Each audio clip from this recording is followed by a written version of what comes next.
It may be a tough sell for some, but my next guest argues there was a time in the not-too-distant past when America was defined by a dedication to the needs of all its people, not just those with the most money or the loudest voices. Perhaps crazier yet, former Labor Secretary Robert Reich believes we might be able to get back to that point. His latest book, The Common Good, lays out the case, and he recently joined me to talk about it.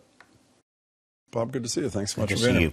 So there was a time when greed was not good, when we actually cared about each other, when every immigrant was not a potential criminal, and then we got lost. What happened? It wasn't just Trump, according to you. Well, first of all, I don't want to idolize the past. I mean, we're romanticized. We were a two-tiered society. We had a lot of racism.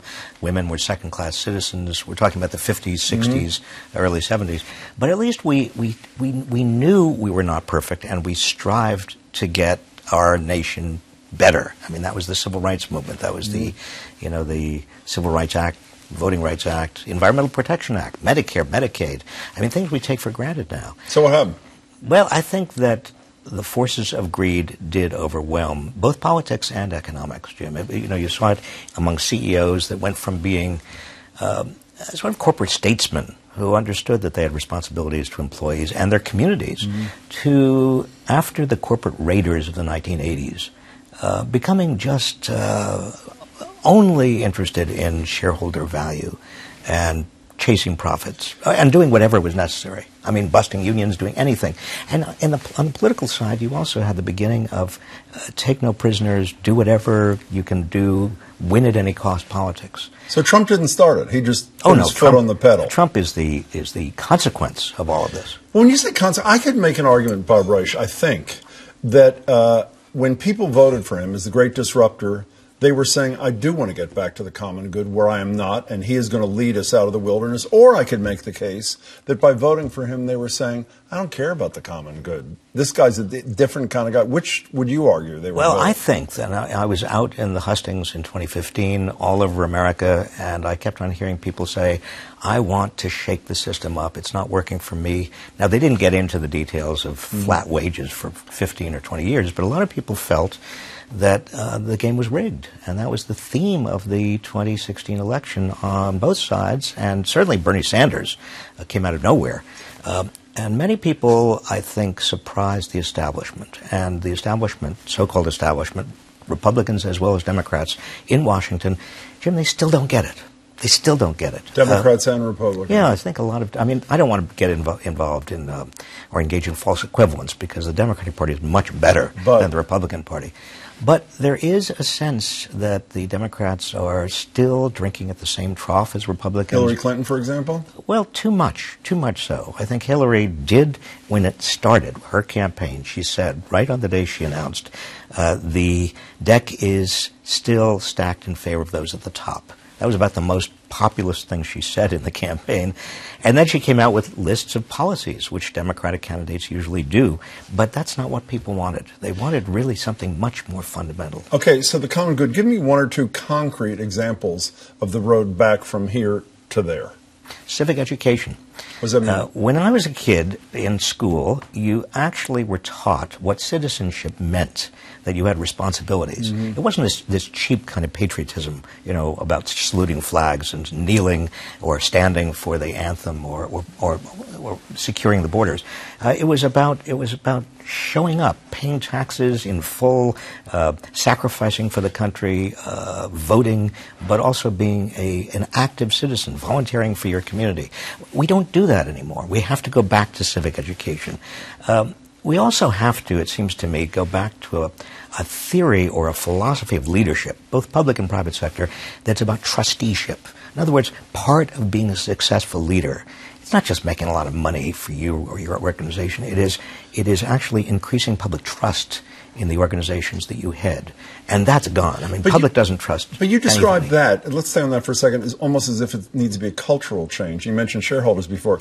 We need statutory changes, too. I mean, even though you may not like it, right now, those CEOs and those boards have fiduciary relationships to their shareholders. They don't have fiduciary relationship to their community. You want them to care about their community. You're right in one respect, but you can't get changes in the law unless you get a change in the assumptions about what we owe each other as members of the same country, the same nation. But do you think people subscribe to that? You think if you had 100 people sitting in this room and said, do you care about or want to care about your fellow man and woman, you think the vast majority of people raise their hand? Yes, I do. But even at a more specific level, do you think corporations should have responsibilities to their communities and their workers as well as shareholders? Most people would probably say yes.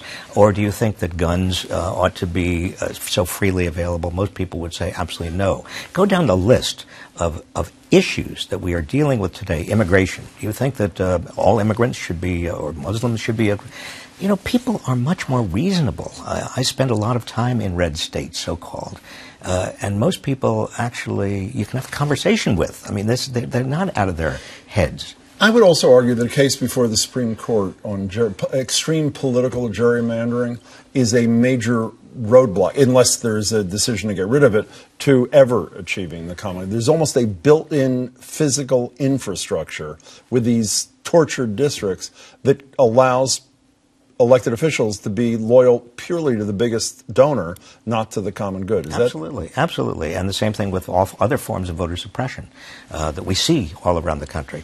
The same with going to big money and getting as much money as you can.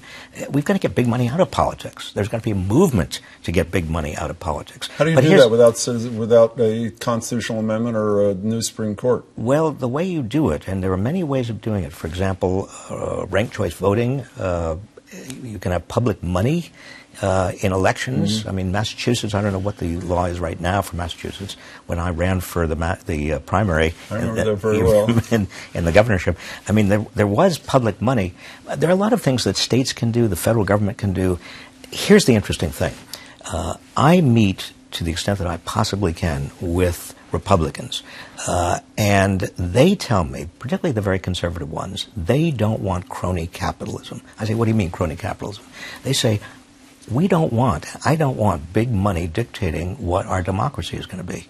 And some of them, not all of them, but some of them are very sincere about that. That's one point of overlap. Well, speaking of capitalism and big money, before you abandoned us to move to California, you lived here for a long time, worked here.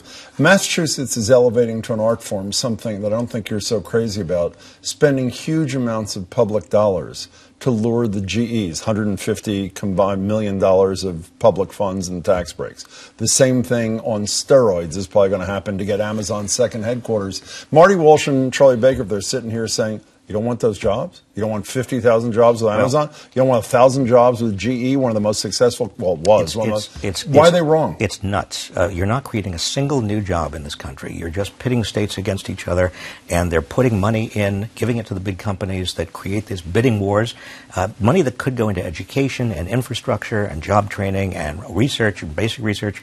It's a complete scam.